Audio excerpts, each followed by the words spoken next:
we are more than just the Pride movement.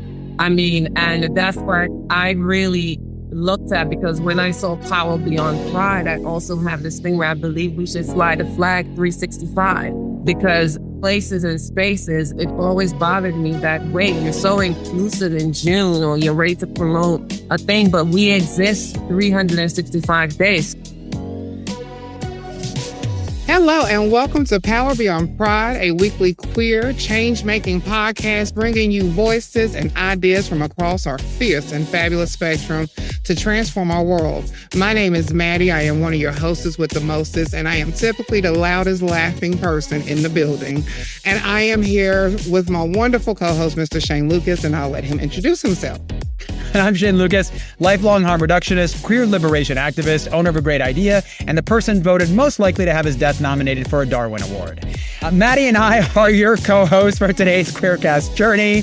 Now, I am beside myself for today's guest, and Mattie, I know you are too. I'm telling you, I'm outside of myself. I don't know about you, Shane. Outside. We are in the clouds today, is what we're saying. And that is because today's guest is one of the most multifaceted, deeply inspirational, and all around an absolute precious gift. A model, actress, author, and activist. Best known for her role as the one and only Elektra on FX's Pose, and leaving every Gen Xer gripping the bathroom sink as the dark Bloody Mary in the anthology spin-off series American Horror Stories. Just in time for scare season, now she's slated to appear in the upcoming fearsomely titled feature Queens of the Dead, alongside Katie O'Brien and Bridget Lundy Payne. Please help me welcome Ms. Dominique Jackson. Thank you. Welcome. Hey. Oh, that was an introduction. Thank you. And let's remember that Bridget, I believe, is now Jack Haven. Jack Haven. Awesome. Well, we're excited to see them in this upcoming performance. Yes. So we really want to celebrate them and all this creative work happening. So we want to celebrate you today and learn more about what's going on in your world, how what you're doing, how you're changing the world. And we couldn't be more excited to have you here. Thank you so much. Oh, thank you. Thank you so much for having me. And thank you for what you're doing. You are a gift to this world, because when we raise our voices, we are bringing not only awareness, but also visibility. So thank you for what you are doing. Anytime. And I am going to say, I've said it before, but I am fangirling. I have watched so much of you, not just on Pose, but just in general, like just following your career. And I think you are an amazing person. I do want to run through a couple of things because you've appeared in a lot of shows that I loved. So let's see here. We have you in American Gods, which was an amazing show. Oh my God. We're moving on. The feature film Chick Flight opposite Milan Ackerman, Bella Thorne, if I'm saying this correctly, correct me if I'm wrong. Milan Ackerman and Bella Thorne, yeah. And you've also guest hosted on Legendary on HBO Max. You have strutted your stuff on Oxygen's reality show Strut.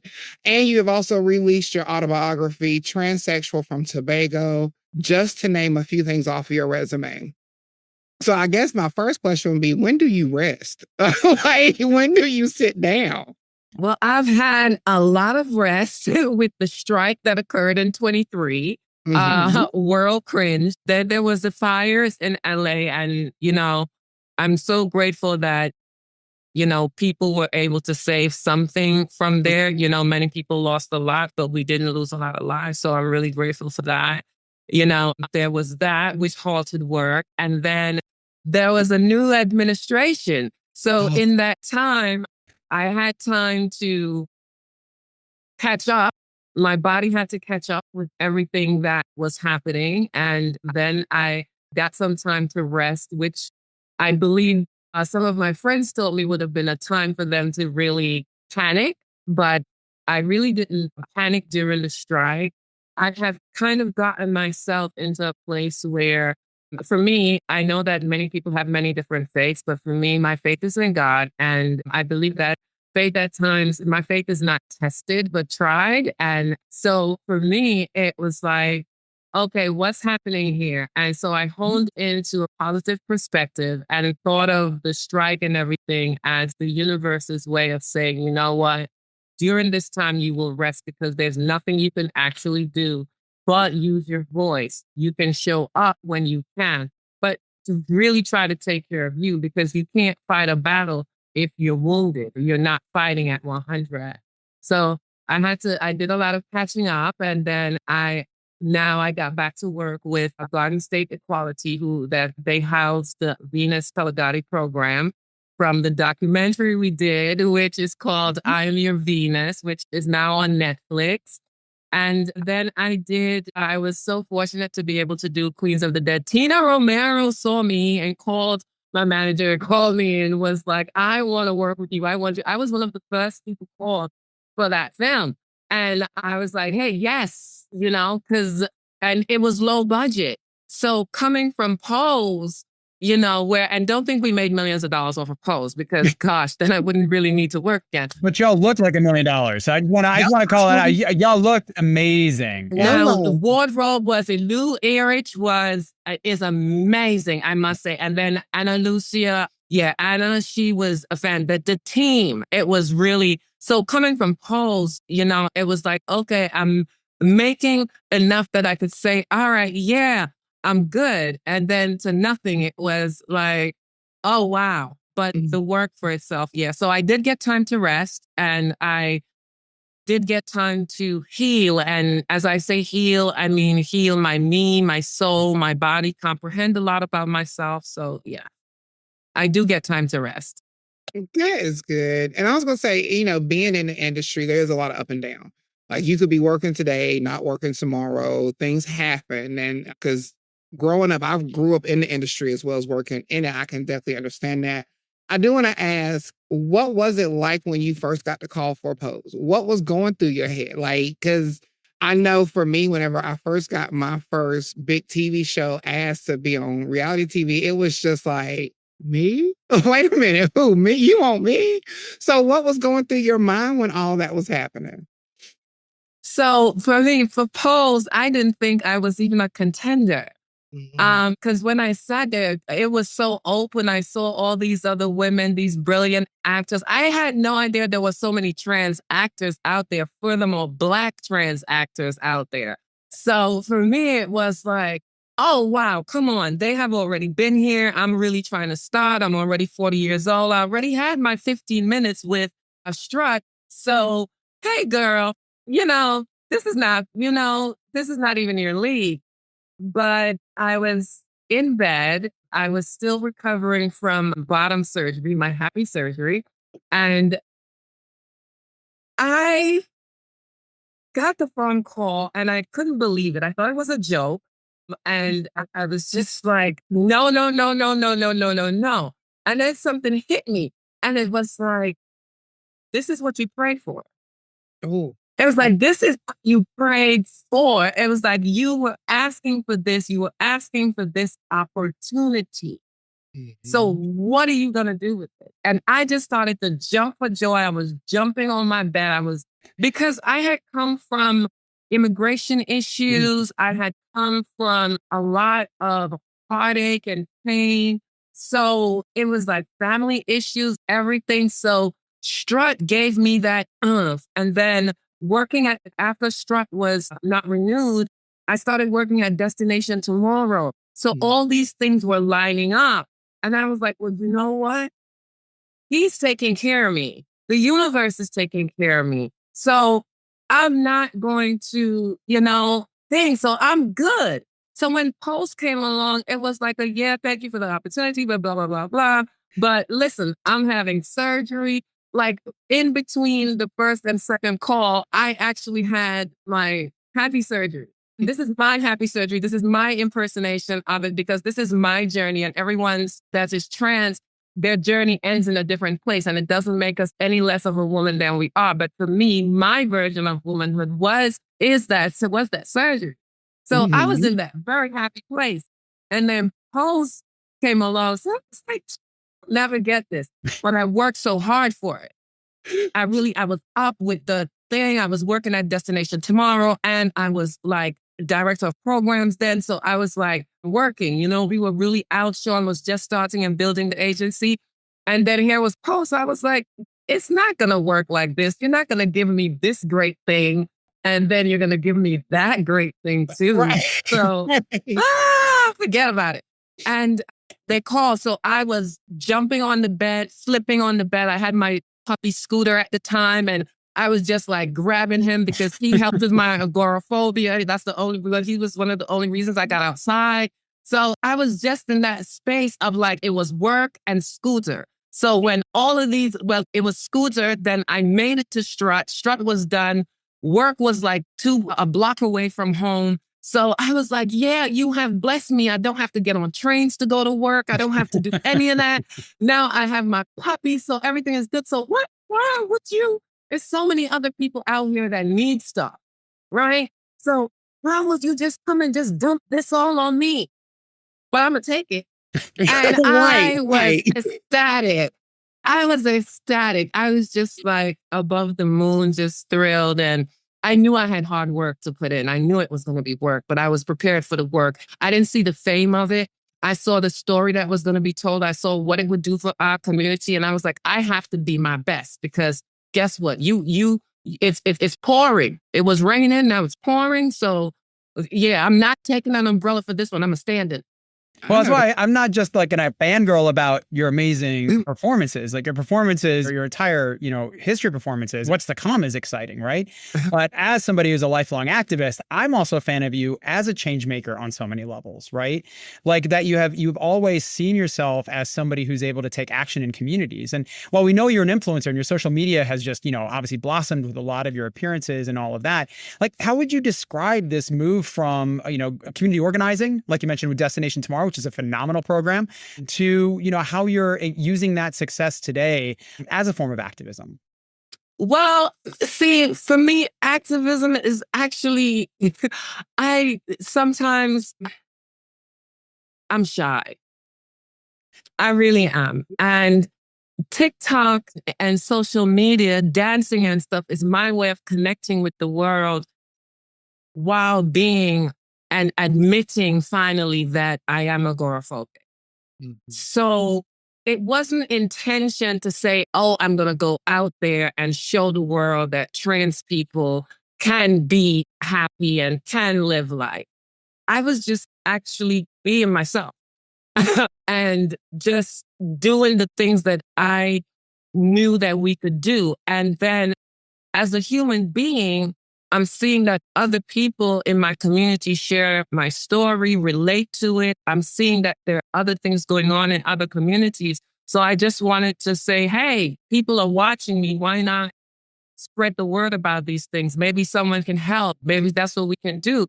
And so that's what it was. And besides, for me, I believe that every human being is a human being. I believe that this classification and socialism and all this kind of stuff is absolutely unnecessary. I believe that, we should not have billionaires while there are people hungry. Like you have people working in your factories that are like really starving and trying to make ends meet. And then you drive through these huge gates into a 34-bedroom house. And then, how is that fair in the world? And meanwhile, it's these people's work that is allowing you to have those billions. And weren't we supposed to work together? So if you are able to create something, right, then it's not for you to really see it as a way for you to profit so largely that you separate yourself from humanity.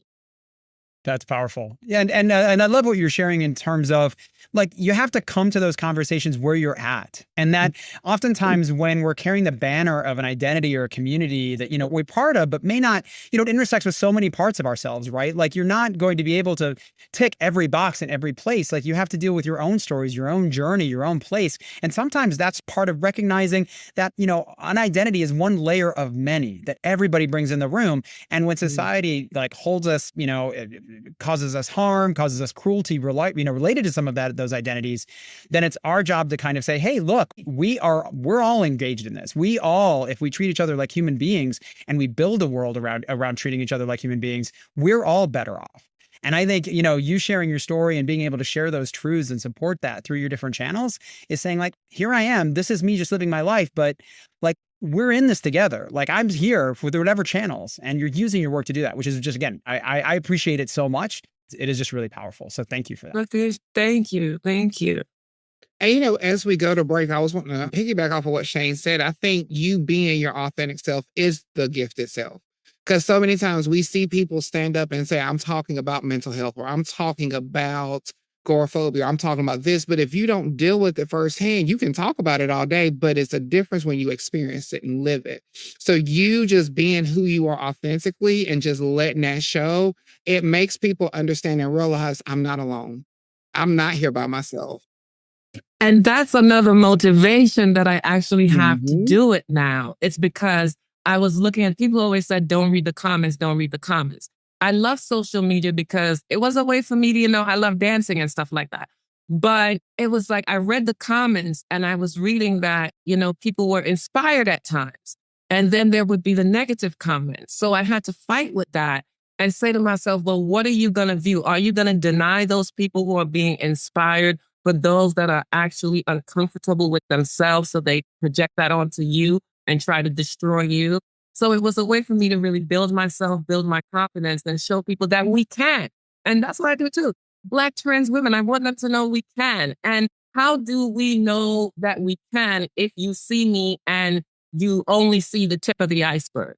And for so many, we have to realize that your tip of the iceberg is great. That's fine. But what we need to use to be able to really stand on your shoulders is to see what's beneath the surface.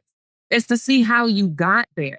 Some people, and I have come to feel empathy for those people who are unable to share their past because they're still embarrassed about it. They still have not been able to deal with it.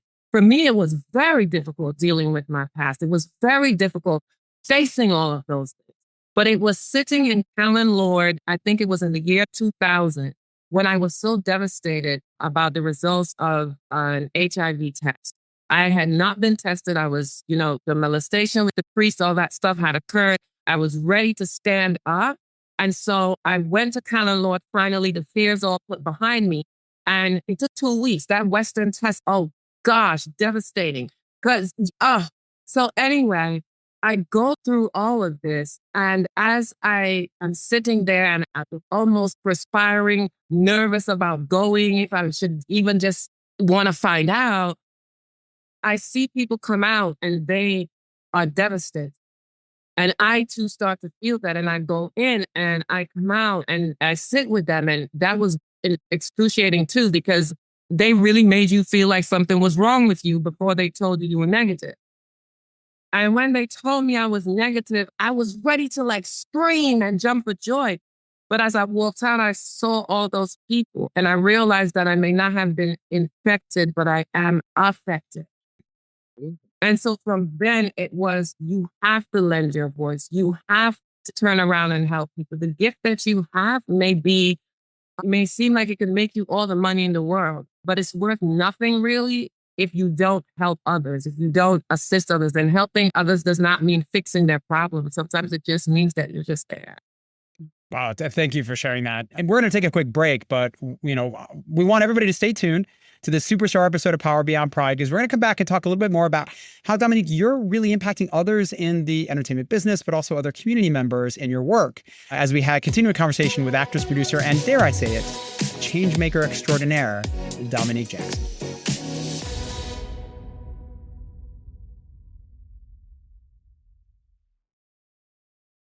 Welcome back to Power Beyond Pride, your queer change-making podcast. I am your most fabulous hostess, Miss Mattie, and I'm here with my sexy, very scandalous other host, co-host, Mr. Shane himself.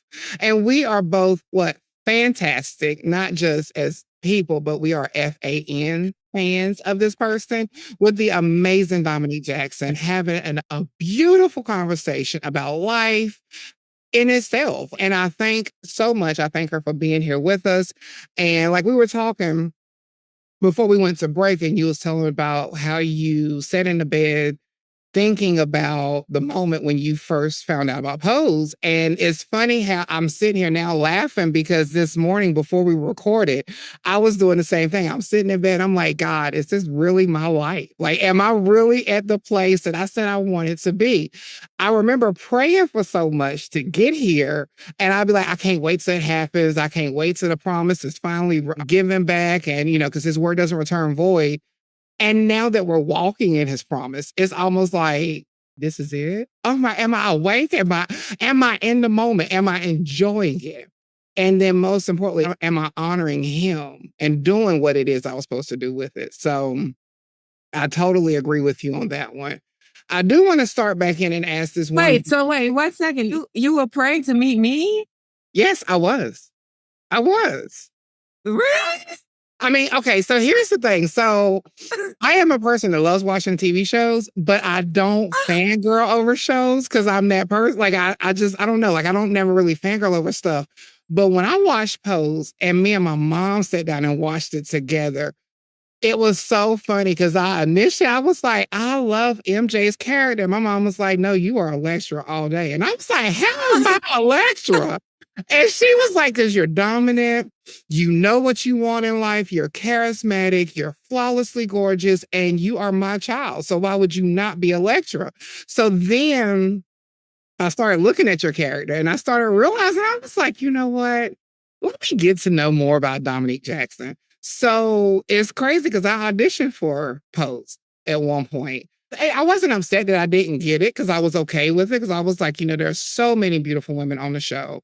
And like you said earlier, so many beautiful trans actresses that we don't even know about because for so long we had to hide. We had to just be a female actress that now we can stand and celebrate being trans. And so watching the show, I was like, I remember telling my brother, I was like, I'm never going to get a chance at this show. Like, this is not going to happen. And now sitting here having a girl-to-girl conversation, like a true girlfriend conversation. Oh my. Yes, I was praying for this moment. Yes. Well, you know what? I received that. And thank you for giving me that. Thank you. I really appreciate that. Thank you. Anytime. That, and I think I said it earlier, but you don't know just being authentically who you are, how much it does help other people. I think one of the best compliments that could be given to a person that is on TV and in movies is to know that you are exactly the same on and off camera. And I can honestly say, having a conversation with you now, you are truly a beautifully amazing mother. I can see it in you, and a beautiful queen in every right. So thank you for your to the world. Thank you so much. Thank you. Well, and before break, we were talking about how you share that with people. And I'm really fascinated because, not only as an actress, which we've talked about, but also as a producer, right? Looking at this different side of the ability to bring your vision, your passion, your name. Obviously, as you become more of a celebrity, that becomes its own social capital, right? That bringing that into, but because sometimes that makes a difference. And if you're in Hollywood in those industries, they won't look at anything. If they get a name attached, they're like, oh, let me pay attention to this, right? It can get some traction. So it means something to put your name. I'm not there yet. Right? No, just okay. But you are. But I mean, you are. I mean, you're again such an incredible actress, and Well, and thank such you. an, and I think what I love is that with last year you brought your role as executive producer to the documentary I'm Your Venus, right? And for those who don't know the documentary, it follows up on the story of Venus Extravaganza, the legendary star of Paris is Burning, which, by the way, I watched in a wonderful clothing optional little place in NOLA that's called the Rail Yard, which is this amazing trans-friendly space that is just phenomenal. So I'm going to just highly recommend it because it is just amazingly open and body positive and wonderful. But they showed Paris is Burning literally like when I was just in New Orleans a few weeks ago. And it was like, I'd seen it before, but it was like the end always gets me. Like I'm always in just destroyed. And so at the end, of course, it is the very quickly moved, assault and murder of Venus Extravaganza. And then, but they don't really ever solve it. And I loved that you went back to that conversation. You went back to that conversation and said, we have too many people who have passed at brutal and cruel hands that have just been disappeared and all of this. And this is a really important story to say, like, hey, we need to bring this back because we deserve closure for all of the individuals who've been assaulted and harmed. And like, here's one that we can really focus on and bring that attention to, because all of these stories are important. Can you share a little bit about your journey and what producing means to you, how important that is to you? It was Mike Strafford and Genovia Chase. Genovia Chase, absolutely fabulous human being, intelligent woman, boss. We call her boss lady.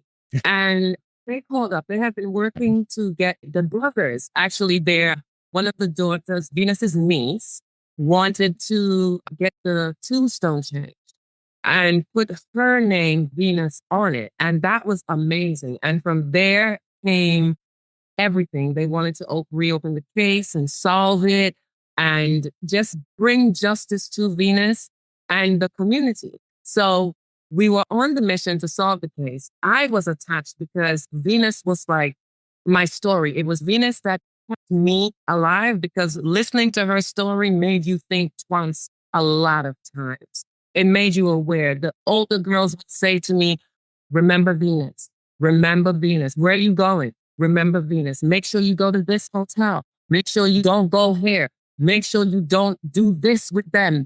Like, it was based off of what happened to Venus. It really put a fear into a lot of us around 42nd Street, even in the early 90s.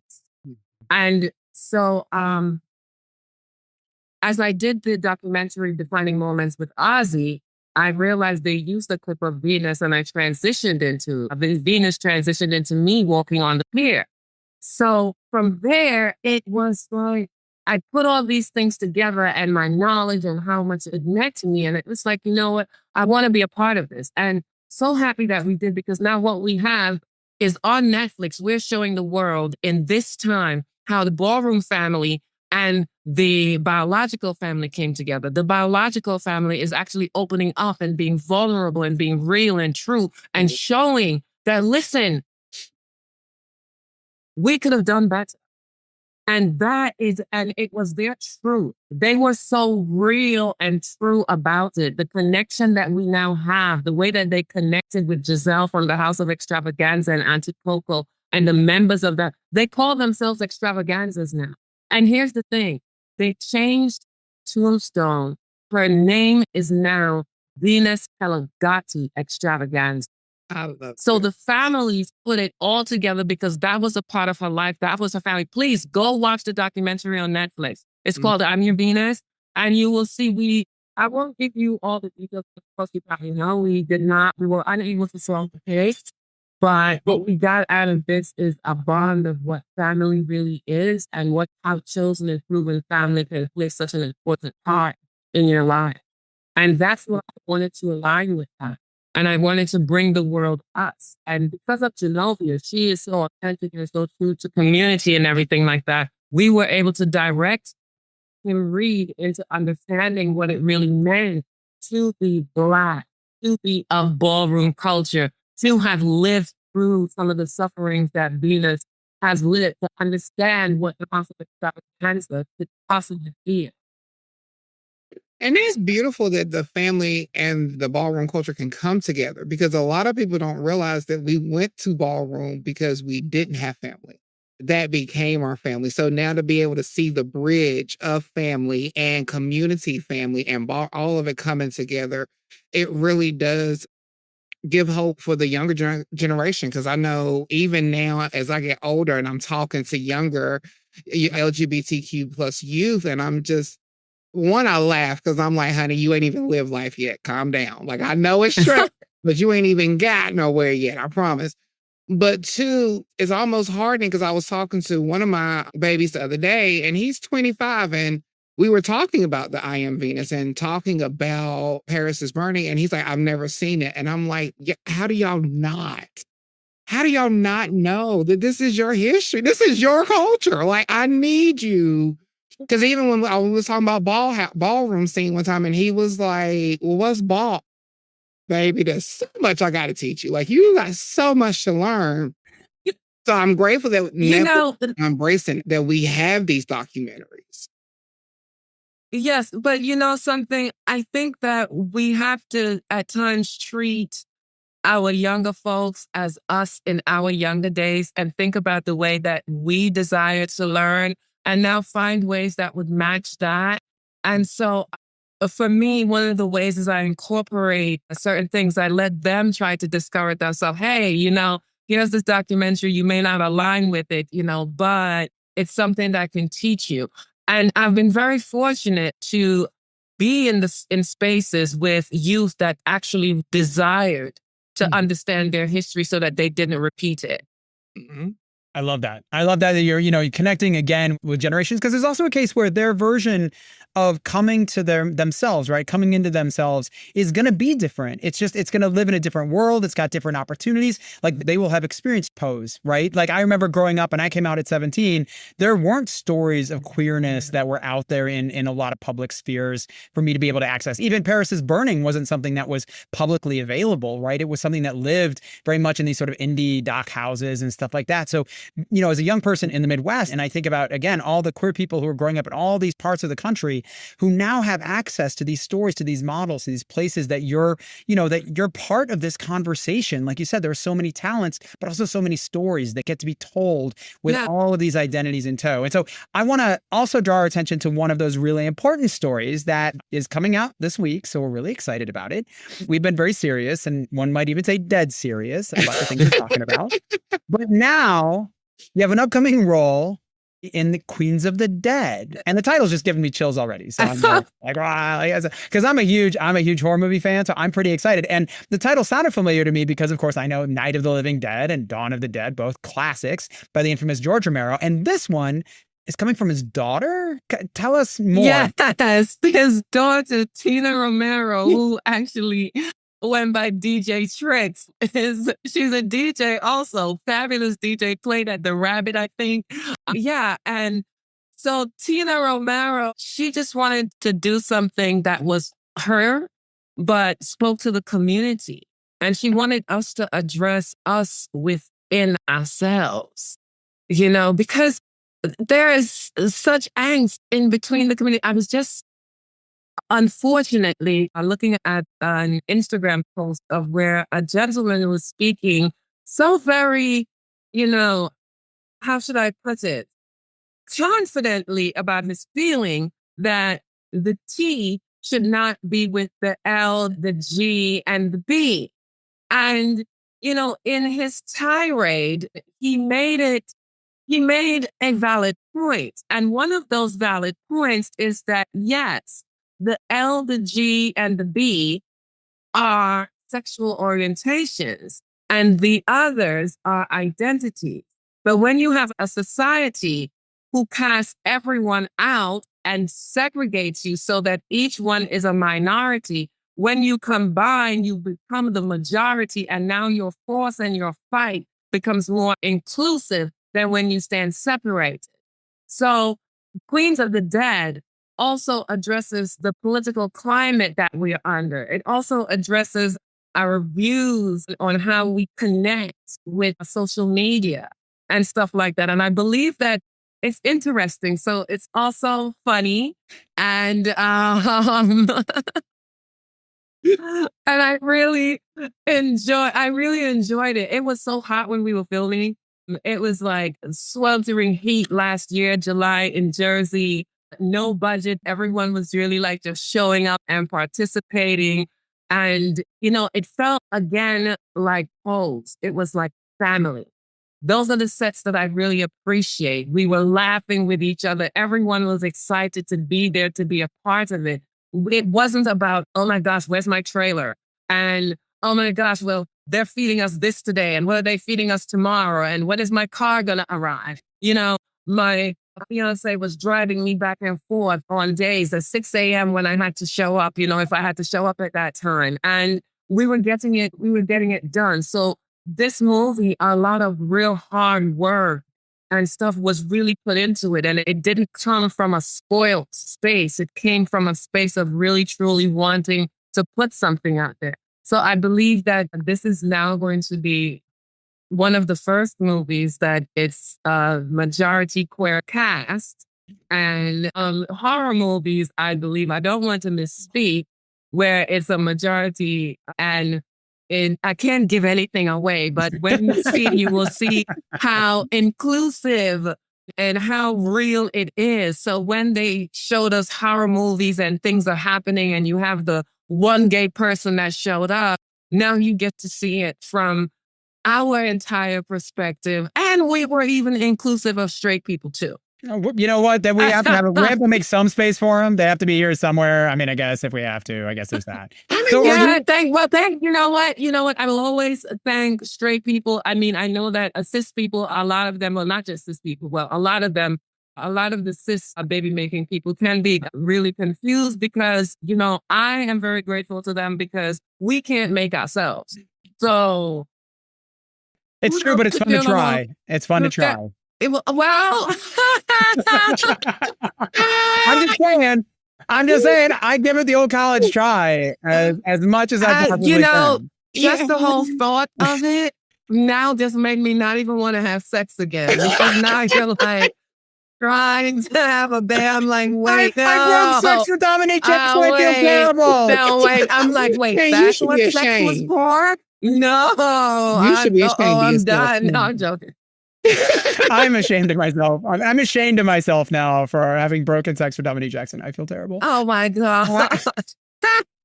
Well, I have to. Okay, so one thing you can't tell us about the movie, but you can tell us: did you get to be scary? My you get to be scared. Like, is it scared or scary?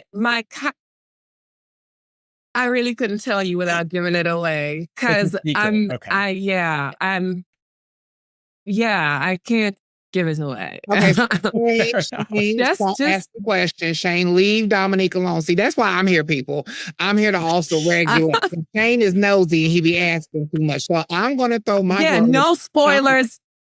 No spoilers because I really want to work, and confidentiality and stuff like that is really important in Hollywood. And after you work for someone like Mr. Ryan Murphy, you understand and respect confidentiality. You do. I'm going to throw you a lifeline in this one because what we're going to do is just go ahead and go to break. So that way there's no more questions to even bother, to even get you to even go to that place. So stay with us, baby. I'm being put in a corner.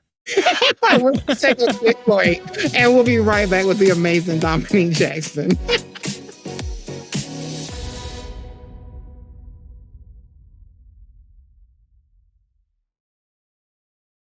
Welcome back to Power Beyond Pride, a queer change-making podcast. I'm Shane Lukas. I'm here with my phenomenal co-host, Mattie Bynum, and the superstar, Dominique Jackson, who apparently I was put in the corner because I'm that kind of host. So that's how I'll break away. Don't start. Look here, we're not going to start this segment off like this. We're not going to. So I'm just going to start. You stay in the corner, Shane. Stay in the corner. Dominique, I have a question for you. So I know with everything you have going on, we talked about you being an activist, and I really love that you have a big commitment to mental health and working in the mental health field. What resonates with you about mental health? I know for me in general what does, but what has gotten you inspired to work with mental health? Me. Me. Like it was me. I'm Caribbean, West Indian, from Tobago, and people are always telling you that you're not supposed to talk about your issues. You're not supposed to talk about your problems. And I was suffering.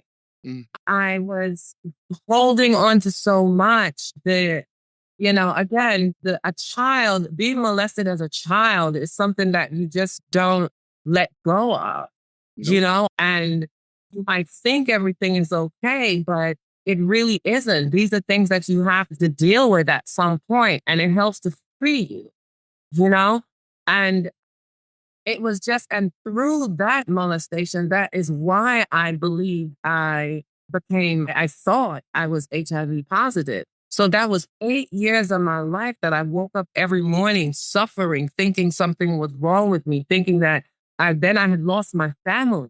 So I knew that, how could a mother say to you, I will only tolerate you, I won't accept you, and then tell you that you have to leave your home and then look at you. And at one point in time, one of my family members called me a demon. And these were people that were supposed to love and care for you. And you trusted in them and you believed in them. And now you're outside with no green card. No one wants to speak to you. You're on your own. And the only thing you can do to survive is sex work, because the very same people who tell you that you don't belong in society are the very same people who come knocking on your door, asking you to do really crazy things with that. So with all that, I told myself, and I saw where members of my community couldn't deal with the things that were happening. I always wondered, and being Pisces, I always wondered how the mind works. And so therefore, I always wondered why people reacted in certain ways. Why is this? And I found myself stepping away from my core. My core was always about love and about respecting people and loving people. And when I found myself really separate from that, when I found myself saying things to people that would really hurt them, it was my sister, God bless her soul, Kenya alone. We were walking a ball. I was walking a ball in Philadelphia. And going down the runway, I was just in my moment and everything like that. She chopped me. And it was the sexy face. And I was so upset. And I said to her, and I screamed out, I don't worry, bitch, you'll be dead next week. And she was. So all that with me, it was like I was so far from my core that I had to find a way to come back. And then society was saying to me, in Black communities, you're taught, oh, if you go to a therapist, you're crazy, or something's wrong. And it was, eventually I just felt like, listen, I'm losing it here. I was on the floor crying, I'm losing it. And the first therapist I went to started out great. And then as we're going along, I'm going to therapy. I'm changing. It's me. So I changed my ways. And one day he laughs and he says, you know what? I said, so what do you find so funny? Why are you laughing at me? He says, because you need so much attention. You keep changing your hair. And I was like, I'm a Black woman. And it's not my hair. It's hair, but this is not a mask. This is not a disguise. It's my expression.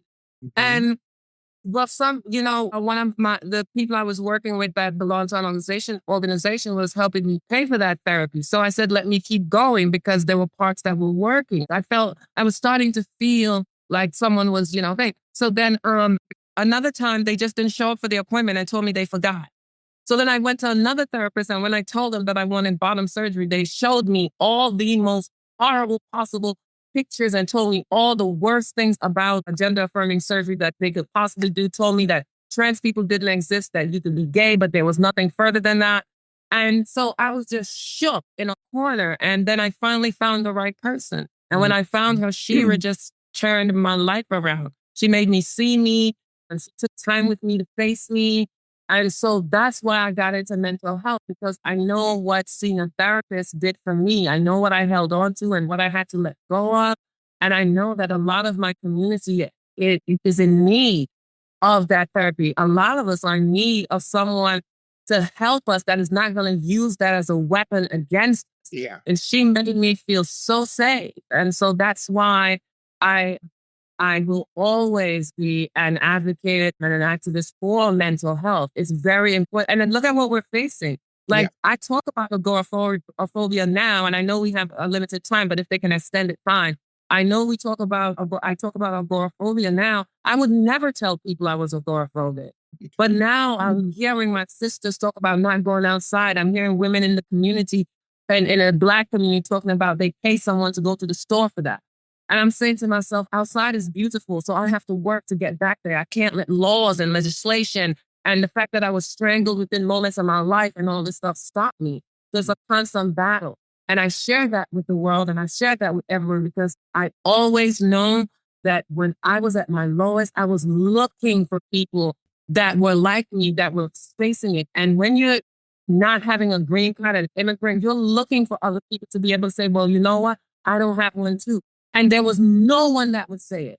It wasn't until after I got my green card that there were people coming forward and say, oh, I couldn't even tell people. There was no resource. So with mental health, I've adopted the same thing. It is, if you're going through it and you have the ability to be able to share it, please do. And because when you do, even if it's one person in the backwoods that sees it and it changes their life, that means the world. Well, first thing to say is thank you for sharing. The courage it takes to talk about mental health, the courage it takes to talk about our own journeys in many different ways. I also want to take a moment. I want to give a shout out to Shira. Again, it sounds like an incredible, those people who, sometimes are just doing their 10 years, jobs. actually 12 years that I have been with Shira. I don't see her all the time now, but for 12 years, it was a constant. During polls, we stopped. But I thought, okay, polls is here, so I don't need therapy anymore. But I needed it even more because now I was faced with fame, not money. And that's tough. But we thank her. We thank you for all of that. Because again, what you're doing every day in the professional work you do, and the work you're doing across the organizations that you work with there in New Jersey, and again, to young people and people all across the country is really modeling that authenticity that lets people know they're not alone, and that is, again, for a lot of queer people, that is important to hear over and over again. We need to be able to see and hear and connect other people. So, but it takes courage to do that. And so that journey that you just shared is a powerful one, right? Because it is not a straight line from one place to another, no pun intended. It is a line that goes through curves and challenges, but the hope is that young people don't have to experience those same challenges. That's one of the things that we do in our work, right? Is like they shouldn't have to have our trauma that we had, and we can create a system that's better. I always say, and I feel like this, because I do a lot of the things that I do because of the fact that I know what I went through. So I don't want someone else to have to go through that. So I really don't believe in that. Oh, I paid my dues. You got to pay your dues too. No, I paid my dues. So the dues that you're going to pay should be dues that are paid to progress. I'm going to photocopy that. I'm going to put that on my wall. I'm going to needle point it, if that's okay. I'm going to needle point it and put that, because I'm 100% on board. That I've said that many times, because I've had queer people in our communities say like, well, all these, young people, like, they just don't know how easy they've got it. And I'm like, I don't need them to know how easy they've got it. They have their own challenges. And if they live long enough, they don't have it easy. And if they live long enough to be able to do that, yeah, exactly, right? It's not easy, but it's a different type of not easy, because now they're thinking about a life and a future that we didn't even think was possible when we were young. And so if they can imagine that future, and they're worried about like whether they buy a house, which is a legit concern, or like whether they do these things and get to their retirement ages, that is so much more than many young people had, years ago, and that many young people see themselves as having had many years ago, right? And so that means we're doing our work, is that they're seeing that there's a future possible, and you are embodying that. And that is what I think, again, I just appreciate so much that you're bringing here. And, we're going to get to know you a little bit more because you're a Pisces. So you are asking lots of questions, and as the audio people listen to the audio podcast, I'm moving my hands up because it's like a Pisces fish, I guess. That's what I'm doing, is the embodiment of Pisces fish. And so we're going to ask some speed round questions. Is that okay? Can we? Sure. Awesome. And now when we ask the questions, just the first thing that comes to your mind, just let it go. Are you ready? Wait, let me breathe for a second. Take a sip of drink, breathe, get together, collect yourself. Like Debbie Allen would say, breathe, stretch, shake, and let it go. And now we can do it. Right, okay. Ready? And favorite spot to watch a sunset? Oh my gosh, Curacao. Oh, beautiful. Do you prefer cocktail parties or karaoke night? Cocktail party. Ooh. Do you have a favorite outfit that you wear to like the cocktail parties, or do you shop? Do you like look for? I love fashion. There's no favorite. If it looks good and I feel it, it's on. Yes. I love it. What's one message you tell your younger self? You're going to be fine. You're going to be more than fine. You're going to be great. You're going to be great. Like, great. You see all this you're going through right now? Child chill. You'll be great. You'll be great. I think that's what we'll tell all our previous selves. Just hold on. So who's more dominant, Dominique or Electra? Electra. One word, something you love about the LGBTQ+ community. Beauty. Beauty. I love it. Yes, it comes from all spectrums. Beauty. Yes, I definitely agree. So we always ask every person on the show this last question is, what does power beyond pride mean to you? Oh my gosh, you have me kind of stumped on that one. You really do, because there's so much, so many directions I could go with that, because I could take it as we are more than just a pride movement. There you go. I mean, and that's what I really looked at, because when I saw power beyond pride, I also have this thing where I believe we should fly the flag 365, because places and spaces, it always bothered me that, wait, you're so inclusive in June, or you're ready to promote a thing, but we exist 365 days. So, yeah, that's where I'm at with it.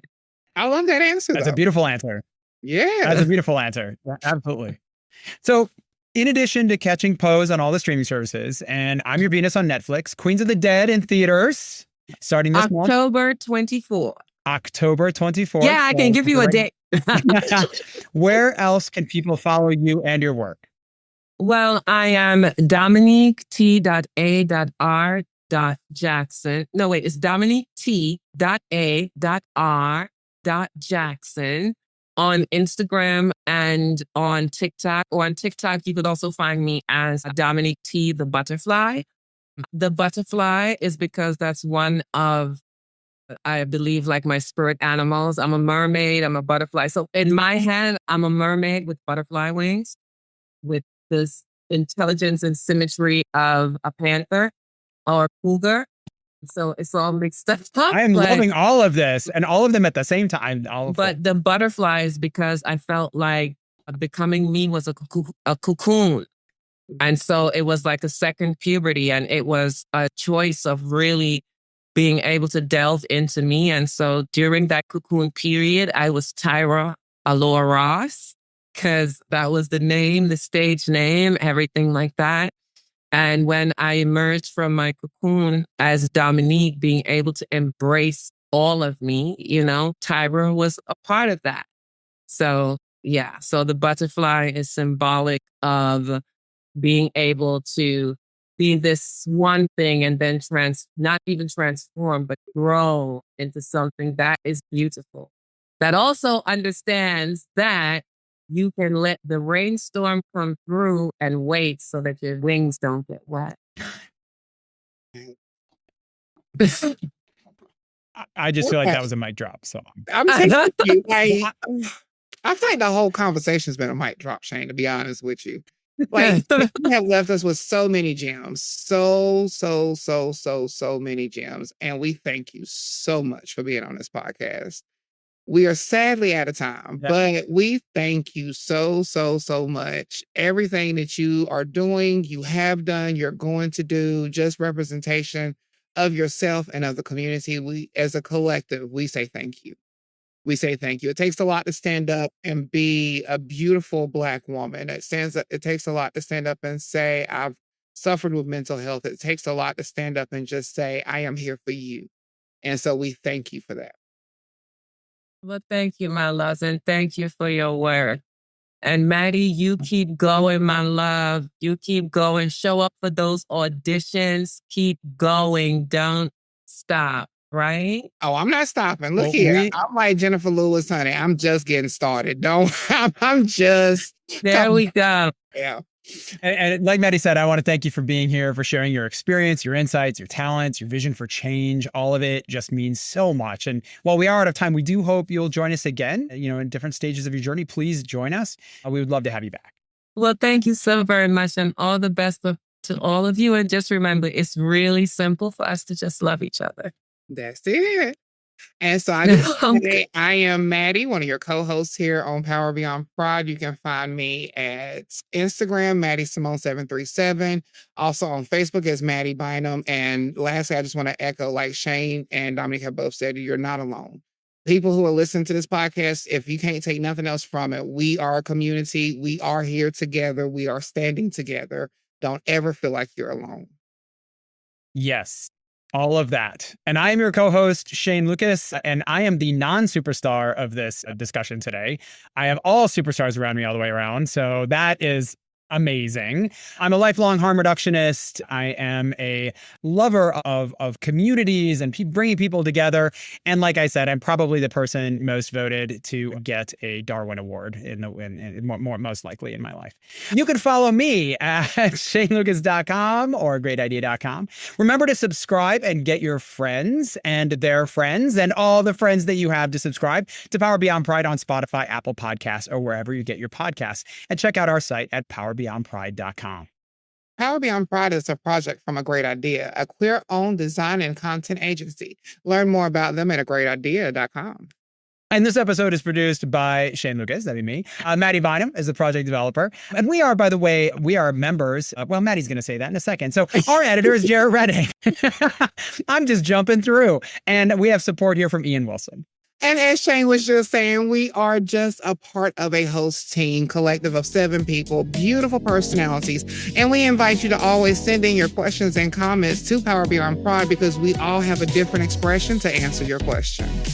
Check out our new episodes each week, including our Reply All once a month, where we look at the latest in headlines and have conversations about things that impact organizers and community partners. And we look forward to queer change making with you next time. So thank you from all of us at Power Beyond Pride.